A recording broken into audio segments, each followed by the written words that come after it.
Richard Wood has done it again. It's done. It's Georgie Kelly. Do me a favour, drop me off in Rotherham.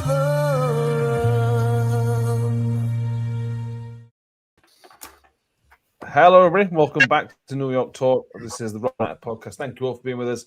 And it's a bit of a preview show. We're going to talk about Bolton a bit, and then we're going to do the fun stuff and get to talk about Christmas and Christmas quiz that Danny's done for us today. So that's the rundown of today's show. Hopefully, I assume the first half will be miserable, and the second half will be a bit smiling, a bit more positive. Probably we'll go from there. A bumper show because it's Christmas. We've got more people on. So mix with us first of all. How's it going, mate? All good, mate. Thank you. Are you? Yeah, very, very good. Danny's with us, rocking the Christmas hat like myself. How's it going, Danny? Yeah, not too bad, lads. Not too bad. Shame about the depressing side of stuff to begin with, but hopefully we all enjoy the quiz later on. I'm sure we will. Well, whoever wins will anyway. Kev's back with you. Like going, Kev? Yeah, good, mate. Why are you talking about depressing stuff? Just keep me out. I'm only here for a quiz, I'll be honest with you. Fair enough. Andrew's back. How's it going, mate? Good, mate. Very good. Thank you. Good to be back. And Sam's back as well. How's it going, Sam? Yeah, I'm good. Thank you, mate. Apart from this very tight hat, I'm going to have to switch to the other one in a minute. Fair enough. Matches your jumper.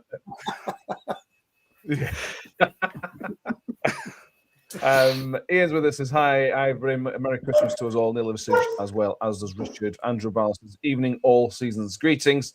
Careful's evening, all have a great Christmas. Darren Cook is with us, as is Noel Jordan. Me and Mick had the displeasure of talking about the Huddersfield game on Sunday, so I am going to bring that across to some of you tonight as well. So you have to talk about that as well. Sam, of course, this feeds into the Bolton game as well, doesn't it? What's your kind of summary of that going into this festive period? Because obviously that's the first game of the real festive period, and it was a disaster. Well, it can't get any worse, can it? I was in the camp with Stephen. I left at about 75th minute. I was going out. I would have stayed to end, but you know what? I thought it was going to be a push, and we weren't doing anything. So I thought, I'm off here. Yeah, it was terrible, and Bolton aren't an easy team to play. They're doing well at the minute, but then it would be a typical Rotherham performance to go out and win when no one expects it. So swings and roundabouts. Yeah, it does. Kev, we've talked recently over the past month or so about some really good performances, some average performances, but one thing that's kind of represented Rotherham this season has been reasonably solid defensively. We don't create many chances, but for the most part, we've been very, very solid, very, very difficult to play against. And that seems to have just suddenly disappeared. Did you put that down simply to Hamish Douglas dropping out and Holmes coming in, or is there something else more to worry about there? I think so, yeah. I mean, why drop Douglas? I'll never know. Young lad, on form, playing well. You know, he's getting close to man of the match the last few games. And it's just, I don't know. I like Thomas Holmes, don't get me wrong. There's something about him, but he's not a very good footballer. He's not got a very good football head. He's all over the place. He's up front more than he's in defence, and that's worrying. He is all over. But he you know, he's played in Premier League, I believe, or he might have done for Lux. I'm not sure. He played at a very high level, so you'd like to think he does bring something to the team, and maybe he's just back from injury, but it's worrying. I was back in Angel before second half kicked off. I left that early. That's how bad it were. It was just Sunday League defending. It were awful to watch. It were painful. It was just cringy.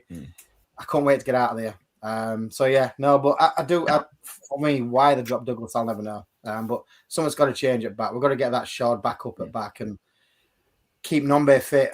That's his only hope in my eyes. Yeah, I agree. Ian says that Huddersfield's unacceptable level. Do the players even care? He feels for Hammy. They've thrown him under the bus.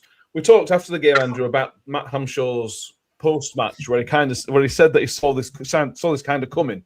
He saw there was an issue in training and wasn't able to rectify it.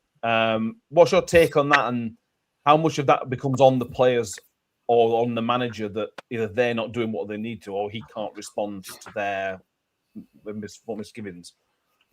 I think it's both, really. I think if Hammy's job is to get the players up for the game, that's his job as a manager, or the management team is. So they're ultimately, it's their responsibility to ensure that the team is ready for the game on Saturday. So if they are not, if there is something wrong, why are they not talking to them to understand what is wrong?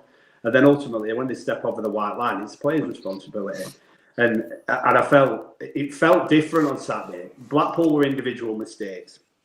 Plymouth thought we played all right second half, just couldn't quietly get that third, that happening in final third. Huddersfield was just a catastrophe. Terrible defending and just a generally bad game. Like Kev said, non-base critical. I would go with that defensive three, that finish, because second half I appreciate they weren't really going for it, but that defensive, the three at the back looked quite solid. But it's a collective of both Hammy and the players.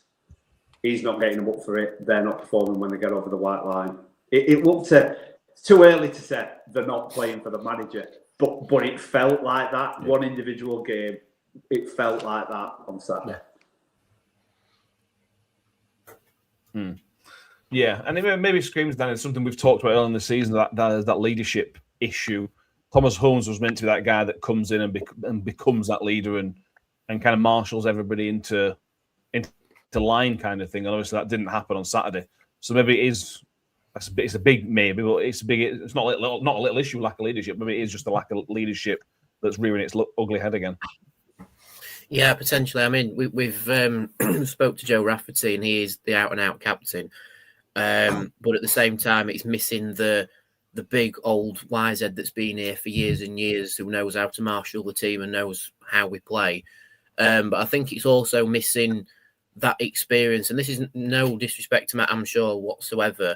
We're just in that situation where, because he is so wet behind the ears as a manager, he just doesn't. It's just a learning curve. He doesn't quite know how to respond to it now, but he has to learn from this right now. I mean, you guys had the displeasure of actually watching the Huddersfield game and left early and all that sort of thing. I just saw the result coming on Twitter, and it's like, oh, this doesn't look good.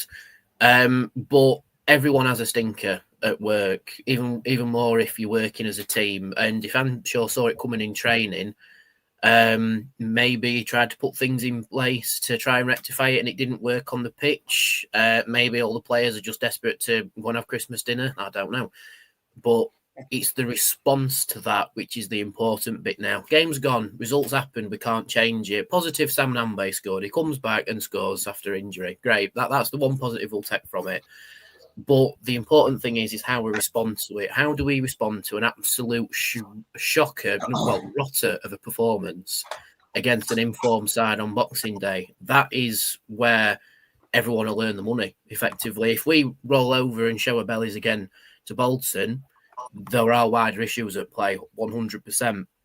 But if we come out and respond positively to it, where, I don't know, we start with the same defence that ended the game, Sam Nombe starts, gets a goal, or he comes on later on, and we get a positive outcome from the game. I'm not necessarily saying we go out and win it. I'm just saying if we see a positive step in response to that game, we show that something's been learnt from it. It's just a shame it was the game at home before Christmas where we absolutely rolled over. That's the main thing. I think it's been blown out of proportion because we all wanted the positive result before Christmas, didn't we? We all wanted, we put in a great show. We can go into Christmas and we can face Bolton on Boxing Day with our heads held high, and we didn't get that. But like I say, that game's gone. We can't change it. We just have to respond positively to it now. And that's where I'm sure we'll earn his crust, I think, when they come back from having the Christmas dinners for Boxing Day. Yeah, I think reaction is massive. There'll be better teams than us that go to Bolton and lose, so we end up losing Boxing Day. But there's a reaction performance. I think we'll all probably take that, although we want the points. Mick, before we kind of move on from the Huddersfield game completely, you mentioned on the group chat about the disallowed goal earlier on in the game, which I haven't seen back. I completely forgot about it until you mentioned it, to be honest with you. Denzel Hall putting it in at the back post. Hindsight glasses on, does that make any difference if it's given, which it should have been? Yeah, it does. It makes a massive difference, doesn't it? Because I think it's 1-0 at that point. We get one back, and it's a different game altogether. It does make a difference, yeah. For me, it does. because they were as fragile, if not more fragile, than we are. Particularly given the fact that they got a couple of thousand supporters there who were just about keeping off at manager's back, but not very. They had a few moments. Had we got one back, I think it would have been a different game. And I've watched it back. I've no idea what he's giving it for. I don't know. The goalkeeper falls over his own player, so I don't know what he's giving it for. But yeah, whatever. Look, we're going to move on. We've got to move on. And I can't get my head around all this talk about his lost dressing room. Players aren't playing for. We've had 3 bad games. We've had 3 bad games for God's, and then they have been bad. The last one were really bad. No, there's no doubt about it. But we're jumping straight to worst case scenario, aren't we? You know what I mean? It's just nonsense. It's absolute nonsense, in my view. We've got to. There's got to be a bounce. There's got to be a reaction to it. Absolutely, there has. But we're constantly looking as supporters for something that's not even there. That might not even be there. We just. And I get that we've had 3 seasons of absolute garbage. So to a degree, it is understandable. But let him do his job. Let Matt Amshaw and his team do the job, and let's see what the end of this season brings. It will bring some more bad games, 100%, but it will also bring some decent games. Fingers crossed, there's more decent games than bad games. If they're in, then we can reassess at the end of the season. But all this talk of he needs to go and he needs to be sacked and they need to be sacked and get rid of him and get rid of her and it's just knee jerk because we've had a couple of bad results and a dreadful performance. So just keep watching your team. It'll turn. It will turn. Yeah. Mick, would you change your mind if we lost to Bolton and Blackpool? It depends, doesn't it? It depends on performances. It's about the performances, really. The results should come if the performances are right and up to scratch. Particularly in this league with the standard that we've got at the moment, the results will come. So we need a reaction. We need a reaction from the team, from the players that spent 90 minutes on Saturday with a thumbs up the backside. That's what we need. And I'm sure Matt Amshaw and Woody and Dale Tong will have been in the faces this week, absolutely, and deservedly so. So let's see what Boxing Day brings. Absolutely. Ian also says, ironic that the 2 most disappointing players, Messrs. Hugel and Swanson man of the match, Powell, are the ones to appear in every game. I want to touch on Joe Powell, Sam. I think he's going to play Boxing Day because I'm not sure who else there would be to play in midfield because I don't think McWilliams is back. Obviously, Keane Spencer's now out for a reasonable period of time, apparently. But Joe Powell's becoming an issue, really. He's playing in every single position possible. He's not really impacting the game. His set pieces are as bad as they were on day 1 last season. He's becoming really easy to see as the man that's causing a lot of problems at the minute. Do you see it that way, or is that too harsh on Joe Powell? Where do you see Powell? Because he's always there, isn't he? That's maybe part of the problem. He's always there, so he's always there to see that he's not playing particularly well. That is the problem. That he's always there. I think that is the problem. I don't want to be harsh to him, but I think a lot of issues are stem from him, our performances in terms of midfield, left wing back, wherever he is, his deliveries. I don't know how he's made it in the starting 11 every game of the season, pretty much, apart from the Virtue Trophy where he's been rested. I just don't understand it because you got Drew Yearwood, and you can tell he's not in form. It's time to. There's amount of stick I heard in the stand for him was I've never heard it. I hadn't heard that in ages. I'm thinking, how many just take him off? Like he's getting that much stick, and then I think he had a corner, and I think he either went straight out or just missed everybody. I think that just sent more people out of the stand, and it's just putting him in firing line. I don't know if there's something in his contract is like an appearance based. I don't know, but he doesn't get dropped no matter how bad he plays.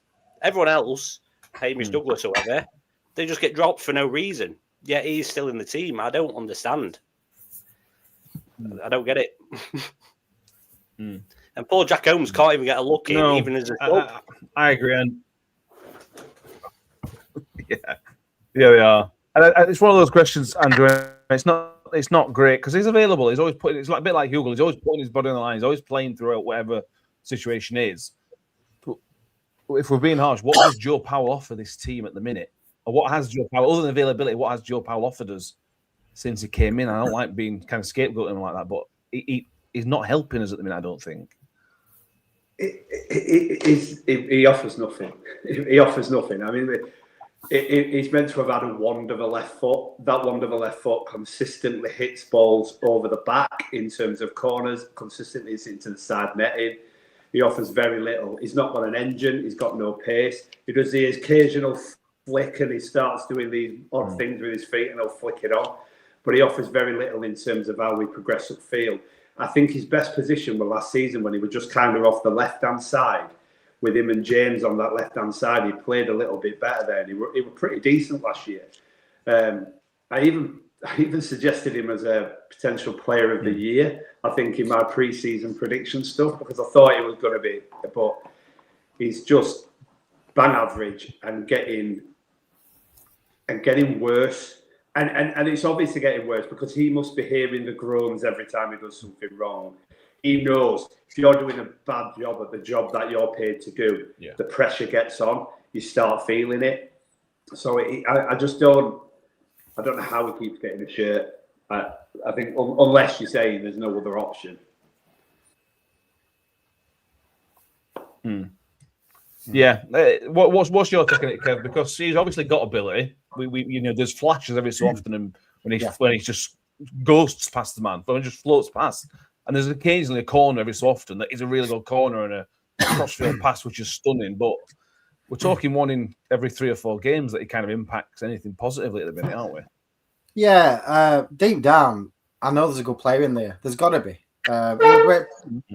He has got some qualities like him, but he's clearly a confidence player, and his confidence shot to shit. He's so low in his confidence. And like Andrew just said, it's not that. It must be horrible for him to, as a footballer, one of the things as much as you're well paid out, you want to be almost worshipped or loved by the fans, and he must hear that and think, "What am I doing here?" And it's not going to do any good. I'm not saying the fans are in the wrong for doing it because, we pay to see them players perform.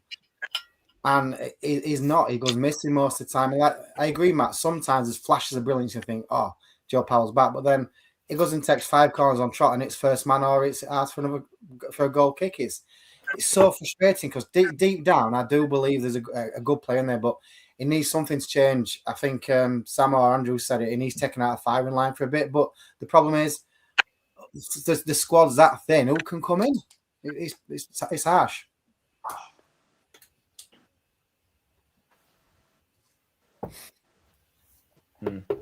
Yeah, it is. Yeah, absolutely is. And even if he took off corners, I think that'd help a little bit. If it wasn't every other time we get out of a corner, it's frustration from the fans because I pull the set pieces.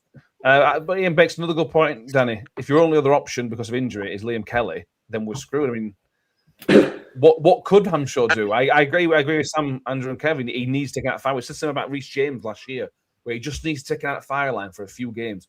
Joe Powell's desperate to be taken out of firing line.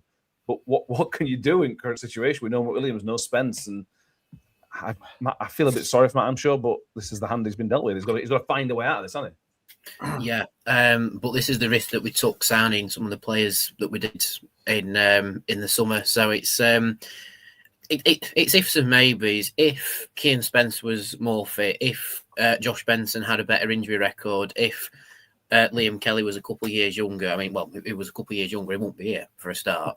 Then you could take Powell out the firing line. But we've been saying for the majority of the season, his set pieces aren't good.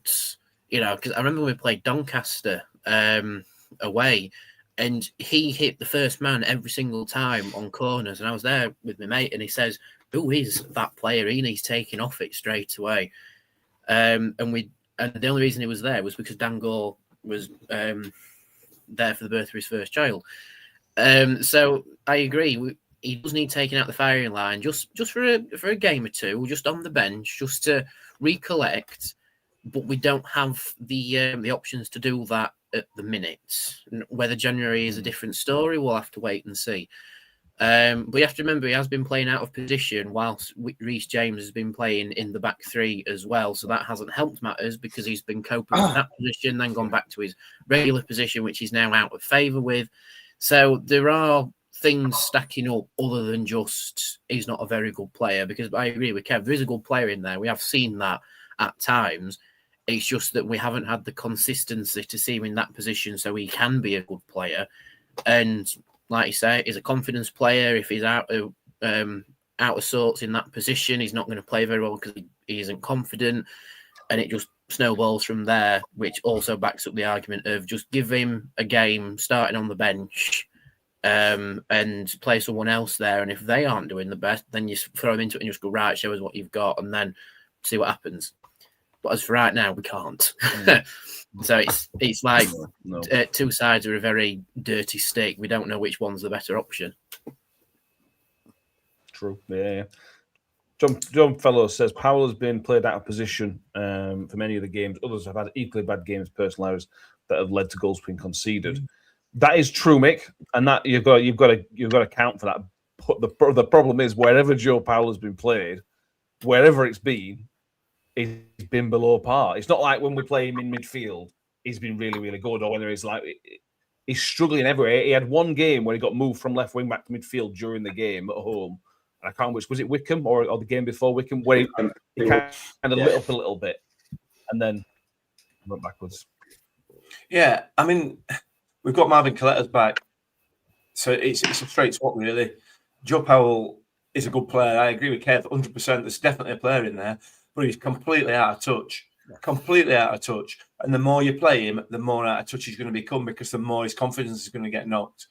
And I understand that he's struggling. We're struggling from a midfield point of view as to, whether we can replace him or whatever. We can certainly replace him down that left-hand side because Marvin Colletta is a much better player in that position, without a doubt. And then we just got to take him out and plug the midfield with somebody else. Drew Yearwood, I know I keep banging on about him, but he's not the same player by any stretch of the imagination. But he's a good, strong, combative midfielder. We can deal with it. We can cope with him being out and regaining a bit of confidence. And hopefully he'll come back a better player. Hopefully. Yeah. That's what the hope is. There's no team news as of yet in terms of who's going to be back for Boxing Day. We know Nombe won't start, and I think it's unlikely Tete will start. So you're probably still looking at Jordan Hugel again. I don't think there's any back from midfield. So unless Yearwood comes in for Kelly or something like that, there'll be no change in the midfield, Sam. The only question is defence. How close would you be to the back three that finished? What was it? Douglas, Jules, and Baptiste. How close would you start to that? Yeah, I'd keep all three of them in. I think I said on one of the other ones. I know there's definitely a good player in Tom Holmes, but I think he had a lucky first game, that first one he started, because everyone since has not convinced me whatsoever. And same with Sean Raggett. So I'd keep them three because there's quite a lot of legs. They all can carry ball as well, really well. That's something I think changed it second half when we brought Jules and Baptiste were doing it a lot more as well when Jules were there. He carries it out and just goes for it because no one else were doing anything, so they had no other option. Whereas Tom Holmes and Raggett can't do that. And at the minute, they can't even head or clear it. So, I'd sacrifice that. Yeah, that's fair. And those two coming back, Andrew, the Baptiste and Jules might be not as big as Nombe coming back, but bigger than anybody else coming back because before their injury, they were brilliant. And that injury came at a really bad time for them. So if they can find their form and Hamish Douglas continues the form that he had before being taken out of the team, then we should, in theory, go back to being a really solid team again. Yeah, theoretically, yeah. I mean, Jules and Baptiste had kind of started working quite a good partnership together, and before they both got injured, and then Douglas has come in and done well as well. So if you've got either them, you've got Jules there with two young defenders, you should be able to guide them through the game a little bit. It's like Sam said as well, they're very, very apt at carrying the ball forward, and that helps significantly. I know it's obvious, but it gets us up the pitch a little bit. One of the biggest frustrations on Saturday was a constant hoofing forward, which did not work once. So just trying to play it out, even if it's just running, dropping a shoulder and running a little bit, it just makes such a difference. So you'd like to think we're going to go back to being solid, because actually, when you think about it, when Douglas was in, we hardly conceded goals. Now, Holmes started coming back, we start conceding goals again. And it just feels like that whole defence just felt like they were all over the show. Neither our left arm didn't know what the right arm was doing. It just felt like that. So let's just hope, beyond hope, that them three do start on Boxing Day and get us back to being solid again. Yeah, I agree. And to be fair, Kev, if you look at the wing backs as well, no, Hall was pretty anonymous, along with many other people against Huddersfield. But on the day, Denzel Hall and Marvin Coletta can be some of the best wing backs in the division. So if that clicks with that back five, you should be on the right path with those players. Yeah, absolutely. Them two can change games. The difference in quality they give us down them flanks is brilliant. But I agree. When they're on fire and we've got that back three, there's not many back fives in the league. What's better than that? It is quality, but when players go missing around them, they seem to then start drifting and coming in and out of the game, and it just don't click. And it goes. I know I keep saying it, confidence, but it's a lot of it is down to confidence. We're so low on it; it's unbelievable. And the players know. Maybe some of them have got a bit complacent, knowing that there's nobody coming to replace them. Who knows? We're not football managers, are we? But either way, something's got to give. Yeah, I agree. Ian says that Martin needs a couple of plates of chips a day. It looks about 12. Ref watch for you. We'll do all this stuff before we get into the quiz in a minute. Ref watch is Elliot Bell. He was the referee against Donny in the loss at the Keep. Yeah. I don't recall anything about Elliot Bell, so if anyone remembers anything from that day, let me know, because it was a terrible day. I've wiped it from my memory. So we'll possibly move on from that one. Boxing Day fixtures, Mick. Fun day. I always enjoy Boxing Day. Do you have any good Boxing Day memories? On mute. Mick's on mute. Wait a minute. Sorry about that. Lincoln away ages ago. Can't remember when it were. Before they put the away fans at the end of the ground. That was a fantastic away day, Boxing Day. Can't remember anymore. Rob, Wigan away. Did was that one when someone scored a scream? I can't remember who it were. Absolute belter.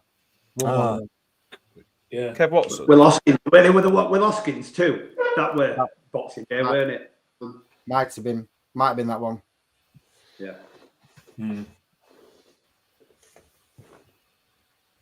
Yeah.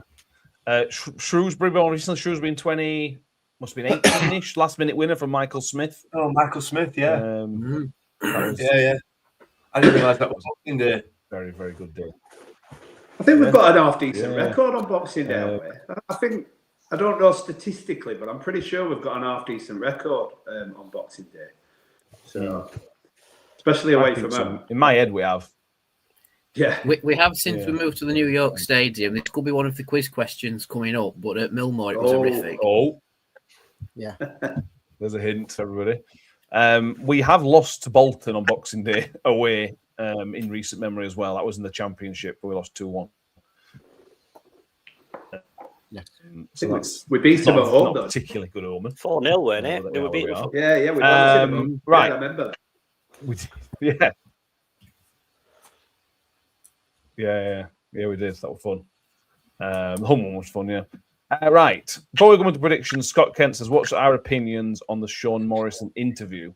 Now, if anybody hasn't seen this was on Under the Cosh this week. Interesting. Kev, only the 3 minutes, whatever it was. It was only a couple of minutes, but really interesting take on Liam Britton coming in and kind of trying to set him straight and didn't work. And he highlighted the training ground issues, which we all know about, but it's interesting to hear him highlighted again. No hot water, basically through the winter months, was a new one and just sadly believable. It's not good to hear, is it? And like you've just said, it's not the first time I've heard it. He's not the first ex-player to come forward and say these things. We all know it's true. I've heard horror stories about Paul Warren wanted some ice baths, and what turned up was some dustbins, what were filled with cold water. Whether that's true or not, but I believe it. I believe it to be true, and it wouldn't shock me at all either. But yeah, it's just never good to watch, and that there lies the problem when we're trying to attract better players. I suppose it sounds awful, but why on earth would they come and want to train at a non-league's training ground, get changed in a porta cabin and stuff like that? It's not good. No. And I do wonder, Danny, that when these stories they keep coming out, the club must be taking notice of this. The club must be looking at this. This is terrible PR for the football club. It's awful. I don't understand how they don't just kind of wake up a little bit and either do something about it or just try and improve the narrative around the training ground as best you can. It's making the club look terrible on a consistent basis. Yeah, it kind of feels like that it's an ostrich sticking its head in the sand when it comes to stuff like this, because it's been highlighted by at least 2 former players and a former manager how bad the training ground is. It's not really news to us, but how football has progressed very quickly in recent years, how it's very, very strongly rooted in sports science now. We have been left playing catch up through just lack of investment and keeping the ball rolling with everything. And yeah, you can blame that Roundwood is very penned in. There's not really much room to expand it, but we had the land in Brinsworth that nothing happened with it. So there's many sides to this that just comes down to the fact of we've just not kept up with everybody else. The one thing I will highlight is that with Sean Morrison, he had the best look at the training ground out of everybody because he was always injured and in there. So maybe him taking showers all the time actually broke the hot water. But anyway, but no, like you say, it's not very good PR. I really hope the club is taking notice of it, going, yes, we need to change this quickly. Or he's looking at it going, well, we've changed that, we've fixed that, we don't need to worry about that anymore. Now it's just coming out because the players have retired or there's a big enough window of them not being here anymore where they can actually talk about it. But yeah, again, anything Rotherham United related, it just explodes on Twitter and everyone puts the 2p in about it. But I agree with Kev, we're not really surprised, are we? You know, as soon as it come out, she was like, yeah, that sounds like something that had happened at Roundwood. Yeah, it does. It does. And Kelly sums it up as well, Sam. You would think Tony Stewart must see this. He must be embarrassed and surely do something about it. Yeah. He's on a just cruise. from a point of personal pride. He's on. Well, I suppose he's on a cruise. They've got internet on cruises nowadays, haven't they? Well, but you just think from a point, he owns the football club. This represents him. This is Tony Stewart's business, essentially. It just reflects badly on him as a person as well, which I'm surprised he's okay with. It's just a bizarre one, though, because the club don't own it, do they? They lease it off at, Steelworks or whoever, don't they? Why would you put money into it? Because you're not going to get rewards from it, are you? You know what I mean? Whoever's going to take over from it eventually or whatever, they'll benefit from whatever work you do to it. It don't make sense, but under the cosh must have seen our Twitter after losing to Huddersfield and thought, I know what we'll do. Put some more petrol on that fire. Because what bad timing that is. And as for Sean Morrison, I reckon it was the showers in the medical room that were cold. Maybe to get him back a bit faster. Because he didn't know what he was like playing anyway, did he? He come in for like 20 minutes and got injured. That's true. That's very true. Yeah. Anyway, let's do some score predictions so we can get onto the fun bit. Right, Bolton, nobody picked up any points last week against Huddersfield, which means Kev and Sam are still 4 points away from each other. Tom's a little bit further back. Sam, you're top of the league. You were cruising. Now it's time to get seriously again. What is your prediction for Boxing Day? I'll go for a 1-1. 1-1. Safe We're not going to bet. win. We're not Kev? going to win. 4-0 Bolton. Sorry. Oh, Sorry. So I Okay. apologise now. fair enough. He's playing for the league title now. He's not on about the Rotherham stuff. He's just league title stuff. So I'll go for the delusional 1-0 victory like last time. Shithouse a 1-0 win. Sam Nombe comes on second half. 30. Defensively solid. I don't even drink either, so I can't even blame it on alcohol.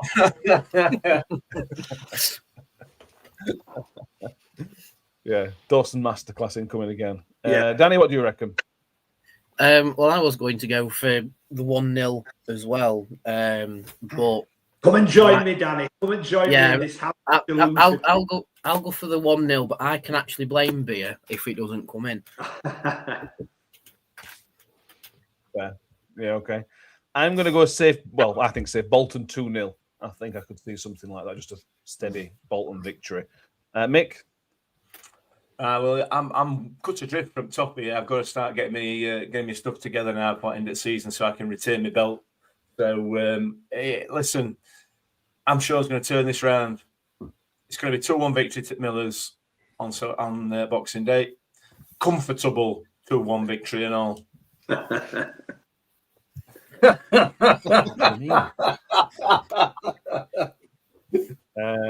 Or something like that. Couple have gone with Kev. Scott and Ian both are 4-0 Bolton. Harry's going 2-0 to Bolton. We have Phil saying 3-0, Rob saying 0-3. Billy Villain says Bolton 3-1, Hollow number with the goal. Chris Tess saying 1-1. Darren Cook saying 3-0 loss, and Neil Livers is going 1-2 as well. Yeah, tough one. Very tough one away at Bolton. That's no shame in losing, but you've got to turn up and actually put something in. That's the minimum we expect from Boxing Day. Right, Danny, time for me to shut up, hand over, and get my pen and paper out. Oh, good. Yeah, so no shouting out, pen and paper, or answers in the comments. Just make sure no one looks in the comments and cheats, because we don't like cheaters. So, yeah, how is my internet connection before we get into the thick of it? Seems all right. Better than mine. Yep. Yeah, is it good? Is it bad? Am I laggy a little bit? No, not this time. Fine by Excellent. me. Excellent. I can keep the camera on for this. Excellent. So yeah, just so write them the way it's down. That's it. What's Write them that? down. Just write them down. Yeah, write them down and then we'll add up points at the end. There are bonus points and offers for certain questions, but I'll let you know when we get to the questions. We're going to have 15 Christmas questions and then 15 questions around Rotherham United round Christmas, and also New York talk as well. Oh, Right get us on round.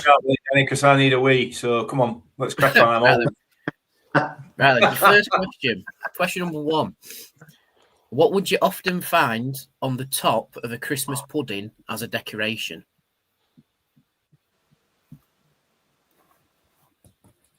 Oh, got my pen. All right.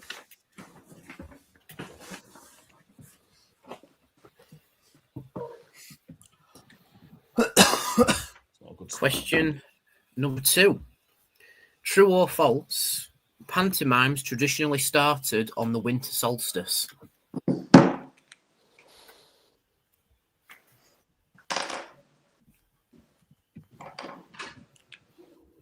a 50-50 chance on that one. Exactly. Yeah, it gives us something to work with that one, doesn't it? Yeah. Question number 3. Which 1946 black and white Christmas classic stars James Stewart as George Bailey? Stone Cold classic, that one. Easy. Mick, remember that coming out? Yeah, you were there in cinema. Yes, Kev. Thanks, mate. Great film, by the way. Yeah, it's one of my favourites. I've never seen it. Oh, it's brilliant, Sam. Get it watched. I'm guessing. I think I know what it is, but I'm guessing. Question number 4. What did 3 points for this one, by the way? What did the 3 wise men bring as gifts when they visited the baby Jesus? Are you joking me? Point for each one. At least no one's marking my spelling. That's all I'm saying. Yeah, there's no point. Ask about spelling. It's all right, though. Two of them are difficult to spell. I think one's quite easy. There's one that is so ridiculously spelled. Like, no Yeah. points for spelling. Question number 5. Who banned Christmas in 1642?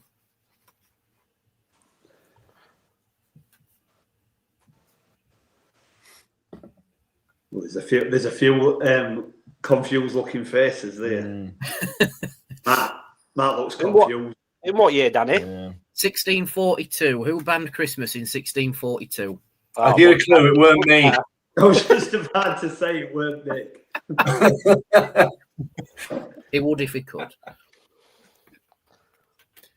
Question number 6. In which ocean would you find Christmas Island? Yes. Oh. So named because it was discovered on Christmas Day. It's imaginative. It's Captain Cook. He's not very imaginative with his islands. We need to find Australia. Yeah. He found Christmas Island after discovering Australia.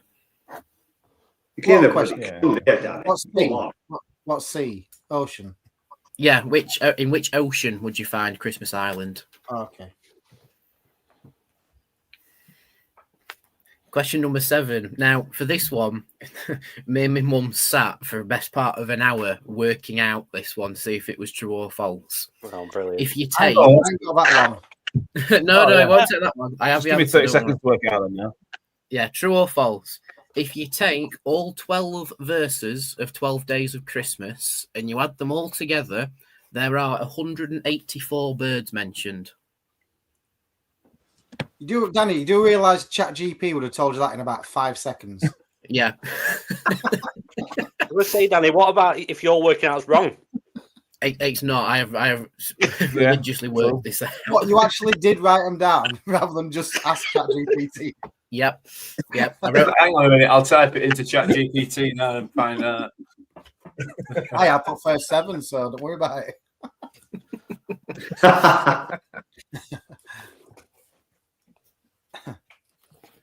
Question number 8. Which holiday drink is made from hot mulled cider and derives its name from the Old Norse for be healthy?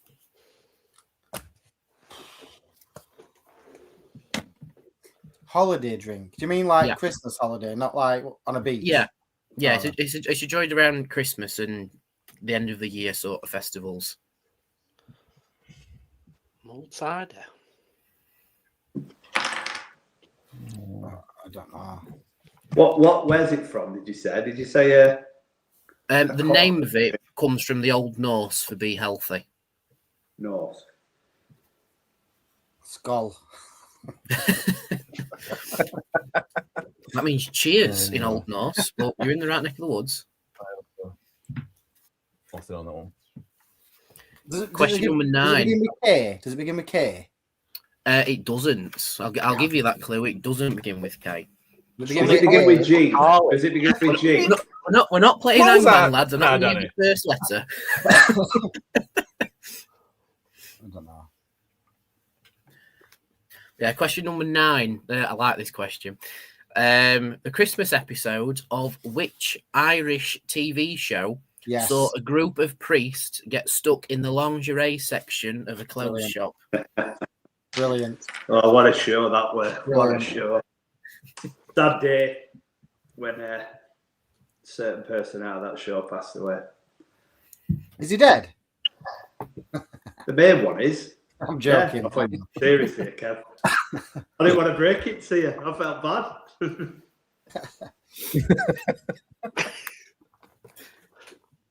Question number 10. In which country did the tradition of decorating Christmas trees originate?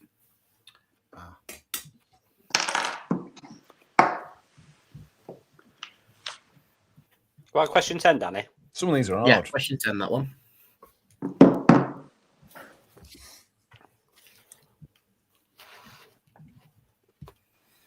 Question number 11. Like a mix conferring with the partner. I'm trying to get it to right Good answer argument. while I got it low.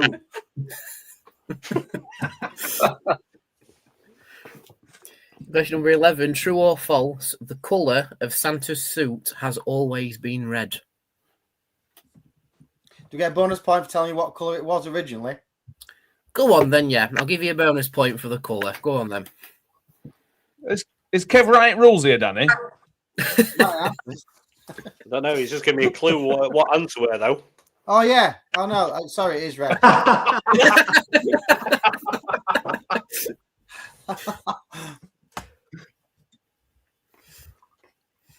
Question number 12. Based on time zones, which country will Santa visit first? And bonus point for the time zone. Oh, God. The first You don't one. have to tell me the actual time zone name, just UTC whatever at the end of it. Oh. What? Yeah, so our time zone is UTC 0, right? So give me what their time zone is. So are they like minus or No, plus? they'd be plus if they'd see in the year first. Right, okay, I'm with you. Must be. What country? Sorry, what country? Yeah, what country and the time zone? I think I know a country. I have no idea on the time zone. I'm going to guess it. Yeah. Yeah, I've guessed it based on Would it be plus or minus? Would it be plus? Sky News on New Year's Eve. No, minus heads towards the US, plus heads towards India. Other way. Yeah. To go on. I've guessed it. Question number 13. As gratitude for help during the Second World War, London's Trafalgar Square Christmas tree is donated by which country every year? Yeah. Oh. Know that one. Got that one. Yeah. Bonus point for the make and model of the tree. No.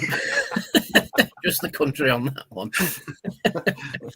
Isn't the make and model of the tree the country where it comes from? Yeah. Question number 14. Moving into more football-based stuff now. What is the largest winning margin on a Christmas Day football fixture? Oh my God. Do we get plus or minus so many? No, just the winning margin. It doesn't have to be an exact scoreline, just the winning margin. Oh, right, okay. Oh, so like 6. Or whatever, Yeah. yeah. Like 6, 7. Right. Yeah, got 6 more isn't the than answer, by the way, but yeah, it's like that. Yeah. I just, yeah. UK Give you a or bit- world? What's that, sorry, In Kev? the world or UK? English football leagues. Question number 15. In what year did the last Christmas Day football fixture take place in England? Oh dear. Plus or minus? Oh, hang on, plus or minus. I'll give you 2 years each way. Generous. Do you know when you've seen something ages ago, you think, oh, remember that? 'Cause it might come with Andy in a quiz and then I completely forgot it. Yeah, that's where I am. Stored somewhere in the back of your head. Okay, so question number 16. In what year did Rotherham United's last Christmas Day fixture take place? Bonus point for the correct scoreline and for the team it was against. So 2 bonus points in offer for this one. I'm say guessing again, number one. What's that? Say it again, sorry. So, in what year did Rotherham United's last Christmas Day fixture take place? Bonus point for the correct scoreline and for the team it was against. And your clue for this one is it's not the So same one year bonus as West point Ham if you team. get both, or 2 Yes. bonus points. 2 bonus points, 1 for the scoreline, 1 for the team. And 1 for the year is the actual answer. Okay. If this is No, right. right. If this is right, I've cheated. I'll be honest with you. Kev's looking at comments.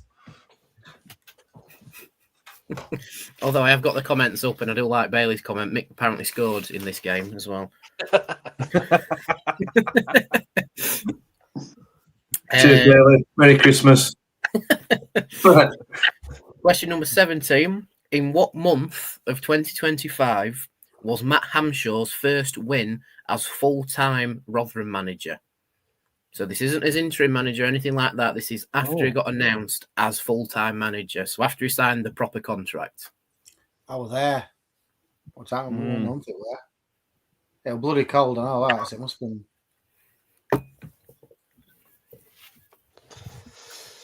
been. Ooh. Yeah, must be. Question number 18. True or false? Rotherham United is the only professional club in the English leagues with all of the vowels of the English alphabet in its name.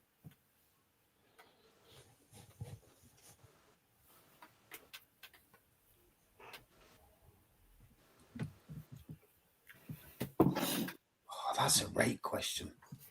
Again, I have the receipts for this because I went and saw Gabby at work and I sat and worked out with all of the 92 teams if it was correct or not. I think I've just thought of one straight away. So Yeah, I think I am. yeah. Surely you didn't need to work out all 92. Unless the answer's true, you didn't need to work out all 92, did you? Exactly. Exactly. Question number 19. Who is Rotherham United's all-time top goal scorer in the league and bonus point for the number of goals he scored? Oh, gotta get that.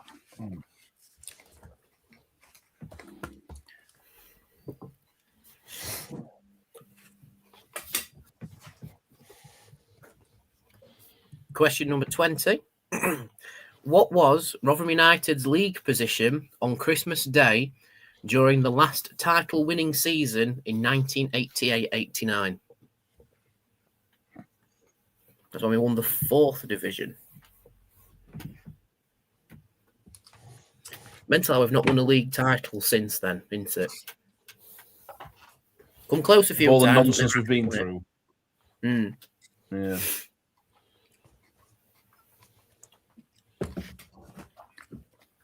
Question number 21, getting into the stuff I mentioned earlier. When was the last Boxing Day fixture played at Millmore?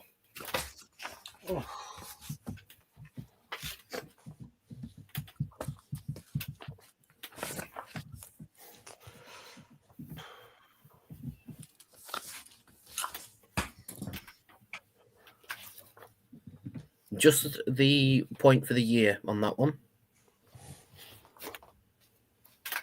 But for question number 22, when was the last Boxing Day fixture played at Millmore in which Rotherham United won? Bonus point for the team and the scoreline. Okay. I preferred Christmas ones. These are hard. They're really hard. So what year the last one at Millmore on Boxing Day? Yeah.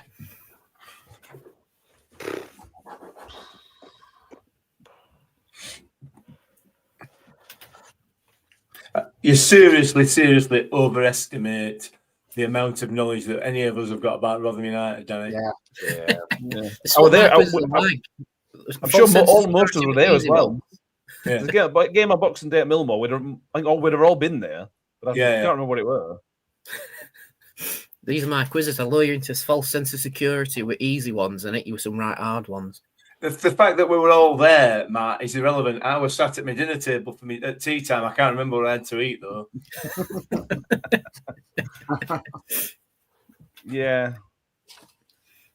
Question number 23. Yeah. What was Rotherham's league position on Christmas Eve last year? Controversial, that one. 10th, weren't we? Woohoo! I think Danny said this on last podcast, you know. Yeah, were you paying attention when I said it? That's the question. I think I was. 9th. Question number 24. Rotherham fan Matt Nichols is the drummer for which band? I think I know that. They've recently sponsored Maltby Main, if that's a clue.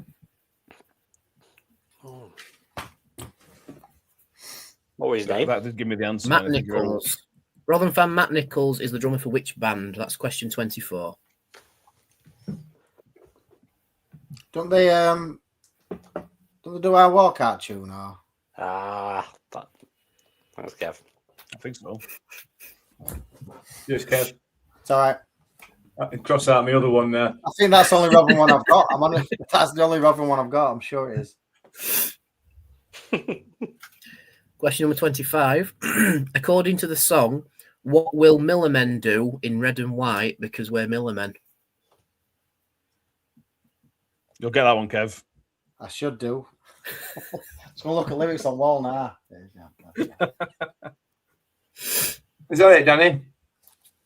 Nope, still going. I thought it's the 25 questions. Nope, 30, 15 each way. Oh, come on. Mixed catheter needs emptying. Exactly. Only 4 questions, mate. We're nearly there. Question number 26. This is you can't speak now. This is your New York talk stuff now. Here we go. Who made a surprise appearance from a car park at Meadowhall during a New York talk Christmas special? The first ever Christmas special. Yes, the first ever Christmas special. Matt, is this what I think it is? I don't know. I don't know what you think it is. What sort of question is that? I don't know. I do have a disadvantage on these questions. I have been on every single episode, so I do have an advantage on this section. It just depends on how good your memory is, Matt. It's difficult to get that one. Question number 27. When New York Talk interviewed then Rotherham manager Matt Taylor, what did he say was his magic trick? Keeping us up. It's not a bad answer, to be fair. It's wrong, but it's not a bad answer. Yeah. What is magic trick? Did he make an elephant from his trouser pockets? I'm not sure. That would have to stop recording. That was meant to be off the record. That, how do you know, Kev?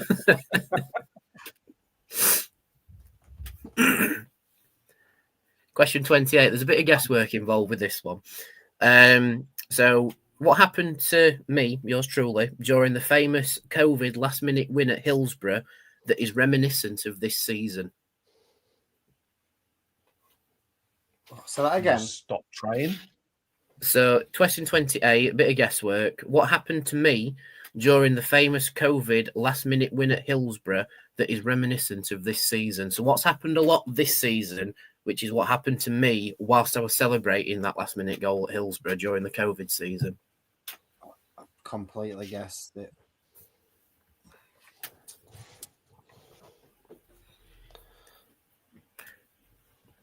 Question number 29. Nearly there, Mick. Hang on. Question number 29. Complete the sentence. It's done. It's who?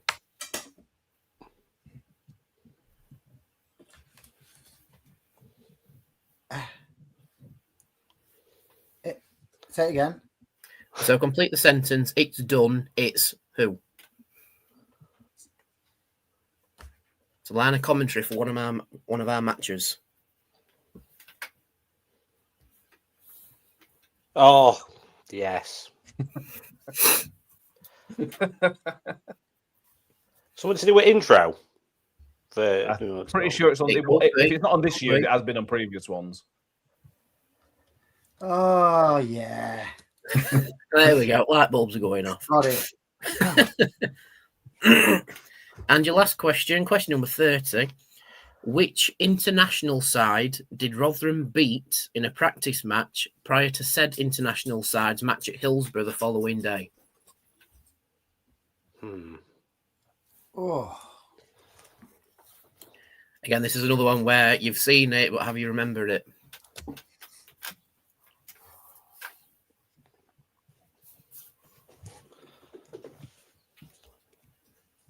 Oh, we've lost Andrew. Andrew decided he didn't want to answer that. That's why I thought to Danny's quiz. Thought I'm off. Right, He's probably gone to Lou. Or to Google his answers. Yeah. Anyway, talk amongst yourselves for 2 minutes, please, chaps. Yeah, will do. So, are there any questions that anyone needs repeating? Let me know with you, lads. Thank you very much, or in Danny. the I enjoyed comments. that. Yeah. Well, what were number 20? Number 20 was... I think so. What was Rotherham's league position on Christmas Day during the last title-winning season in 1988-89? 22. 22. 22. When was the last Boxing Day fixture played at Millmoor in which Rotherham won? Bloody hell. I'm guessing. Points for the year, the team, and the scoreline on that one. Are we giving people points, Danny, for liking and subscribing? Because I think that's Yes, that's we in the are. festive Thank you spirit, for isn't it? reminding me. So, if you have liked the video and subscribed, give yourself a bonus point straight out of the door. 2 points or just one? A point for each, I think. Points. Good one. Yeah, if you're already subscribed, unfortunately, no bonus point. But if you like the stream, give yourself a bonus point. And if you want a cheeky bonus point, why not like it now? Yeah. Definitely not stolen that from work where we give people bonus points for leaving us a nice review. It works. Oh, if you we forget the podcasters, by the way. So if you are an audio listener only, if you give us a 5-star rating, you can also give yourself a point for that as well. Yes, audio listener 5-star rating, also bonus point. Shame there's no way of checking this, but we trust you. We deal in honesty on this podcast. So that's Exactly. not how the world works always, but we are an honesty place. That were barely a sentence. And I will be honest with everybody, I have fact-checked every single one of these answers, and it took the absolute piss to do it. What are you going to do, Danny? If you give us an answer and we say it's wrong and prove you that it's wrong, that your answer was wrong, I'll point for that. I'll dock you a point for back chat. Fair enough, All right. I'm concerned he has Mr. Partridge in the Pear Tree. I'm wondering, what number. Go on, get on with it. Come on. Trust me, I haven't. It took the absolute piss doing it for an hour. It was an hour. So, are we ready to go through the answers, everybody? Yeah. Yeah. So, cast your minds back all the way to question number 1. What would you often find on the top of a Christmas pudding as a decoration? That was a sprig of holly. Yes. Or Holly/berry. Yep, right? I'll give you that. Anything with holly in the sentence, I'll give you the point for that one. Oliver Lambs. Did you say a penny in it, or have I imagined a penny thing?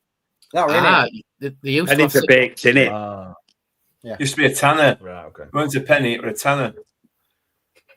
Elsie. I don't know what that is. Elsie Tanner. God. Ian think comment. Ian know what I'm talking about. You young'uns, you've no idea. I know what you're on about. My gran used to put a sixpence in hers. Yeah, don't ever lick it though. Don't ever lick it to get the Christmas pudding off it, because it's one of the most vile tasting things you'll ever taste in your life. I hope you're on about sixpence.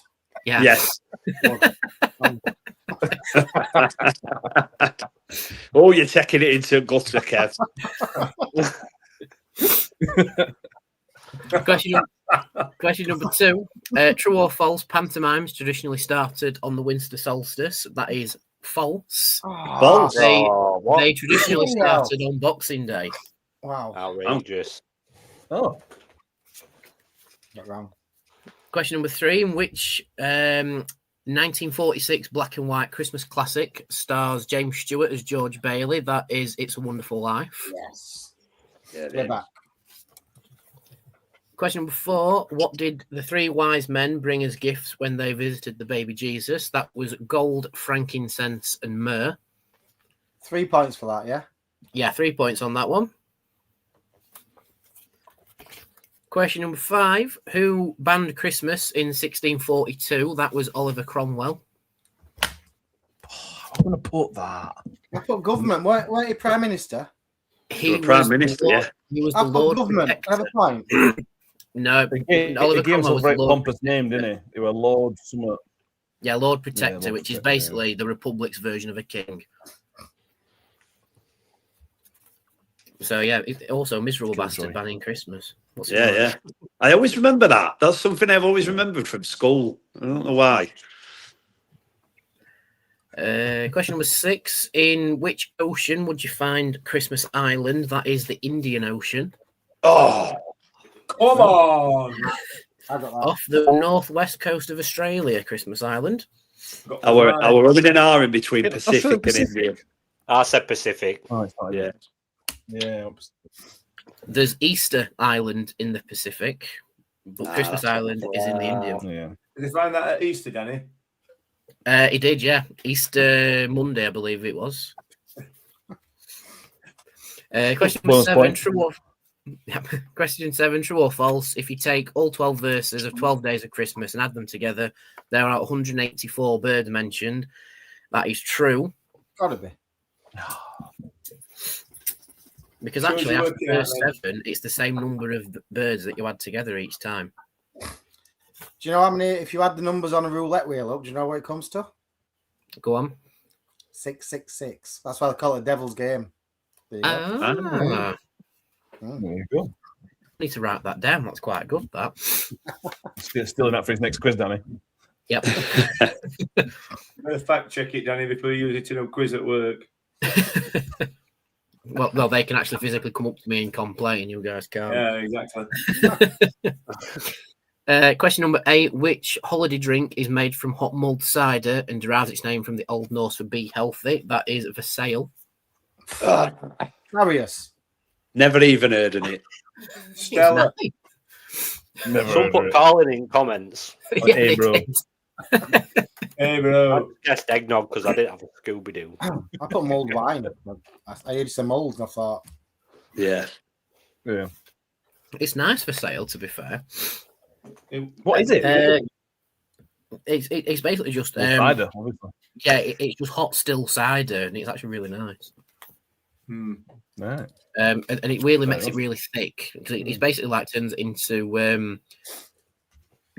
not quite apple crumble consistency, but it just thickens it because you've boiled it, and it's just really nice. Sounds all right, terrific. Mary, get on with Sounds number great. 10. Question Not number selling it. 9. The Christmas episode of which Irish TV show saw a group of priests get stuck in the lingerie section of a clothes shop? That was Father Ted. Brilliant. Great Classic. episode. Question number 10. In which country did the tradition of decorating Christmas trees originate? That was Germany. Oh, pussy word. Get it in. Yeah. Question number 11. True or false, the colour of Santa's suit has always been red. That is false. It was originally green. Yes. Thanks, Well, Kev. Thank you. Coca-Cola. Extra point for green, yeah. Coca-Cola's the Yeah, reason- extra point for green. The Yeah, reason the it reason changed. it's red is Coca-Cola. Correct. No bonus point, Kev, but correct. Question number 12. Based on time zones, which country will Santa visit first? He will go to Kiribati first. And Is that in New Zealand? No, it's further out than New Zealand. It's its own country. And the bonus point for the time zone, they have UTC plus 14. Oh. What's the time zone, sorry? UTC plus 14. Oh, 15. I went New Zealand 13. So. 15. New Zealand 15, me. I went Australia 8. I was miles off it. Yeah. Question number 13. As gratitude for help during the Second World War, London's Trafalgar Square Christmas tree is donated by which country every year? That is donated by Norway. Oh, yes. Bruce. No bonus point for the tree. Question 14. What is the largest winning margin of a Christmas Day football fixture in England? That is 8. Oh, Come on! Scribble day. Did No, anybody it's put 8. more than 15? Because I put 15. So the official answer in documented football is 8. However, I did a lot of digging and went into wartime football, which is unofficially official. And Norway once beat Bournemouth 18-0 in the 1942, I believe it was. Wow. But the correct answer officially is 8-0. Mate, Norway. mate, with the greatest respect, mate, you really do need to get out more. But no, the official correct answer is 8. Okay. I believe it was Crew that won 8-0 against somebody. There you go. Foot Crew as well. Do I get an extra point for that? No. Question number 15. In what year did the last Christmas Day football fixture take place in England? So if you've got 1965, give yourself a point. If you've got 1966, 67, 64, or 63, also give yourself a point. 63. I got 1968. Oh! When 1970, I didn't have a Scooby Doo. To be honest. Yeah. I went 59. Miles off. But yeah, Blackpool against Blackburn, 4-2 was the scoreline. Anyway, moving on. I'm not playing into mixed narrative. Question 16. In what year did Rotherham United's last Christmas Day fixture take place? So give yourself a point. Sorry, Kev? It's got to be before 63, has it? It is. It was 1957. The team it was against for your first bonus point was Leyton Orient. And the bonus point for the correct scoreline, Leyton Orient won 6-2. That's 8. Winning margin, not total score, Kev. Okay. I said Pigs 2-1, 1964. I said Swindon 1-0, 59. Just random guess. Question. Question 17. In what month of 2025 was Matt Hamshaw's first win as full-time Rotherham manager? It was May. Yes. Well, Beating Peterborough 2-1 on the last game of the season. Yep. Started to drop off a bit here now. Question 18. True or false? Rotherham United is the only professional club in England and Wales with all the vowels of the English alphabet in its name. It's true. Surely not. Yep. Rotherham is the only team with all 5 vowels in its name. What about that Longish railway station in Wales? They must have a football team. It's in Wales, mate. They don't have vowels. And they're not professional either. Bloody hell. Why did I got Peterborough straight away in my head, but there is no way, is there? No. Well, I think Oxford. No. No A. No E. Oh, there is. United. Oxford United. No A. No way. AFC Oxford United. No way. I think the one that caught my eye was that if Harrogate Town were Harrogate United, they'd have 5 vowels as well. I think it's that one anyway. My uncle had tits. He won't be. They aren't. Exactly. But yeah, so that question is true. The answer to that one. Right. Question 19. Who was Rotherham United's all-time top goal scorer? That was Gladstone Guest. Not Wally Ardron. No. I thought it was Danny Williams. I did. Danny Williams. I put Danny Williams, but struggled him out. Yeah. Do we get a point for if we get how many you got? Yep. Bonus point, 130 he got. No, for that. I have within 2. I got 132. Yeah. Nope, exact number. Right. It's one of those where it's very easy to Google that one. I put Michael Smith. Wow. I got Jordan Google. Question number 20. What was Rotherham's league position on Christmas Day during the last title-winning season in 1988-89? The obvious answer is correct. We were first. Fifth. But we dropped to third after the Boxing Day fixtures. Wow, I'm not doing very well. I'm having a shocker here. I can't remember last time I got a point. Right. Question number 21. When was the last Boxing Day fixture played at Millmoor? It was 2006. Yes. Unbelievable. Because Millmoor, we left Millmoor in 08. We were away Boxing Day 07, and we played at home Boxing Day 06. Pretty sure we didn't. Now this one. So Again, what I mentioned earlier. Question 22. When was the last Boxing Day fixture played at Millmoor in which Rotherham won? Give yourself a bonus point if you put it was against Bradford. we won 3-0. Give yourself a bonus point if you said Rotherham won 3-1. Come on! Mick's on for hat-trick here, and give yourself the actual point if you said it within 1994. Oh, 1990. Oh my, 10 years off. I do think this quiz is definitely aimed at the elder people, though. Yeah. Did we once play Donny on Boxing Day? Lee Williamson scored 1-0. I felt like that were a Boxing Day. I'll have to Google that. I did see we drew 1-1 with Doncaster on a Boxing Day fixture. Not that then. No. I just remember Lee Williamson scored. I No, felt like Donny it on New Year's Eve. that'll be it then. I knew it was like a. He had a heart attack, you know, Lee Williamson. Yeah. He actually had an heart attack not long since. Jesus. really? Yeah, seriously, yeah. Yeah. Oh, wow. Great player. Question number 23. Moving on quickly from that depressing news. Thanks, Kev. I know, sorry.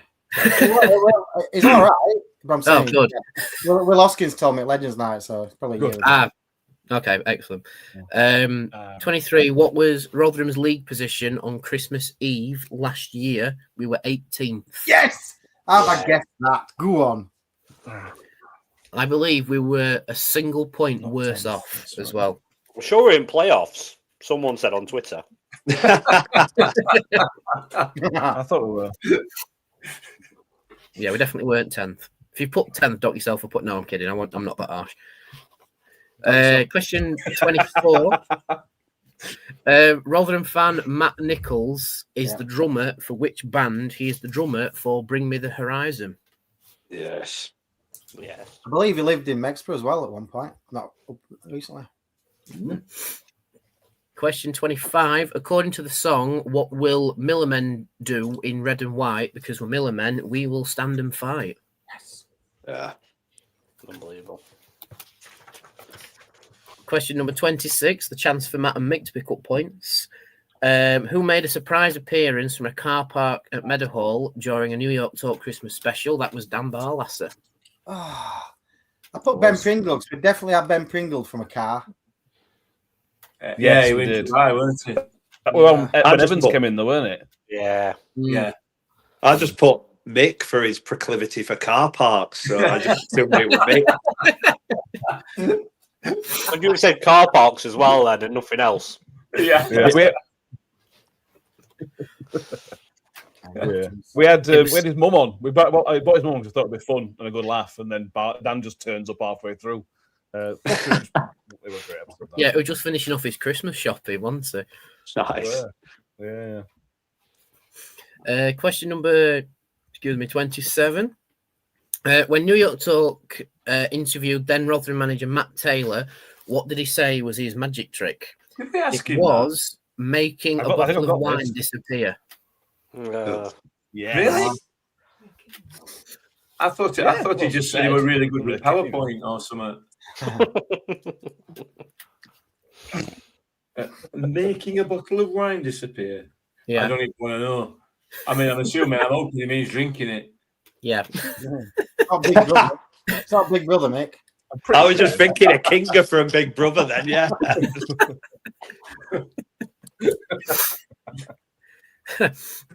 Question 28. What happened to me during the famous COVID last minute win at Hillsborough that is reminiscent of this season? I pulled my hamstring while celebrating. I was thinking back to Saturday. I was thinking back to last Saturday when all teams seemed appeared to have cacked the pants off. See, I did say that, but I were on mute and I didn't realise. And I think I thought, why is nobody laughing at me joke? It's because nobody heard it. Don't put comments choked, so I will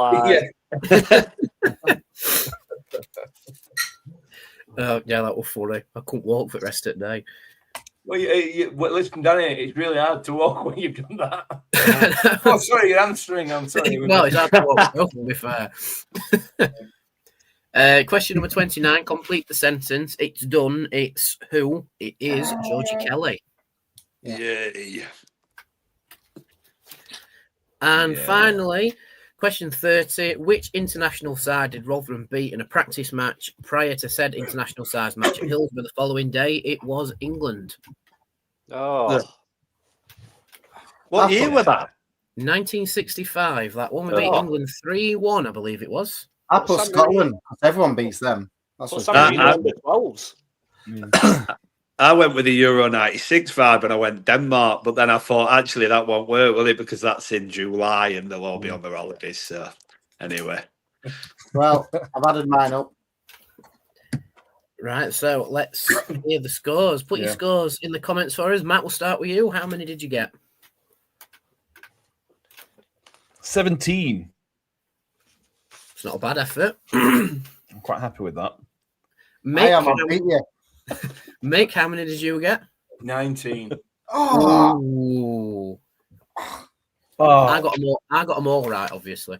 Andrew, to be fair. Andrew, how many did you get? 16. Sam, how many did you get?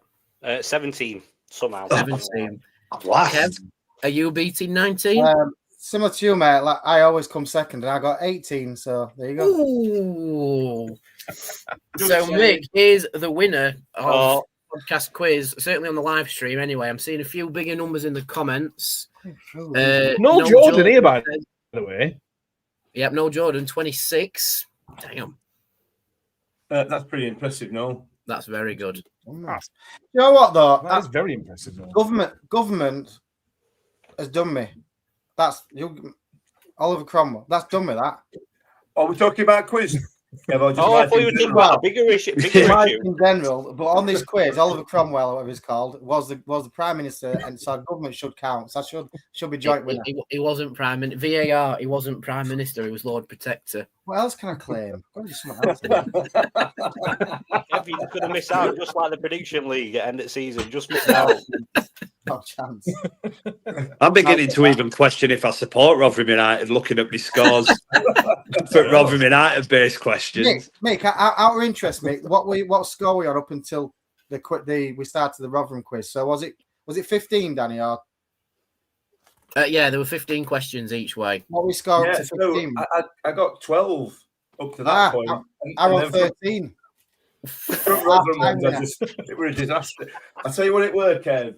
For some reason, I have absolutely no idea where I dug this up from. It was Bradford and 3-1. That's it then, yeah. And I've no idea. I mean, Matt knows my ability to remember anything at all Rotherham United related. I got Bradford and 3-1. I'm happy with second. It's fine. I'll share my winnings with you, Kev. All right, cool. An equal amount of pride between you. Very good. Right, we've gone on right long. So thank you, everybody who's been with us. Thank you very much, Danny, for doing that quiz. I enjoyed that very much, even though I didn't win. Next time you can help me win, that'd be appreciated. Thank you, everybody who's joining the comments. Make sure you let us know your scores. If you can beat Noel Jordan's 26, you've probably cheated, but let us know either way. Make sure you like and subscribe. Get your bonus points for that as well. We will be back on Boxing Day. That'll be a Boxing Day instant reaction from the Bolton game. I don't know when that'll be out. We'll be out at some point on Boxing Day, and then it should revert to roughly the normal schedule from Sunday onwards. But we'll keep you updated. Make sure you've liked, subscribed, followed. If you're iTunes, Spotify, make sure you've subscribed 5-star rating. What allows you to do. Thank you, Mick. Thank you, Danny. Thank you, Andrew, as my internet is playing silly bugger. There we go. Thank you all for watching. And as always, up the Millers. Up the Millers. Merry Christmas. Comes for more. 2 for Jensen, 2 for Rotherham. Shoots. Ravel. Ambitious, but brilliant. The sweetest feeling for Rotherham United. What's got round the back? And Richard Wood has done it again. It's done. It's Georgie Kelly. Do me a favor, drop me off in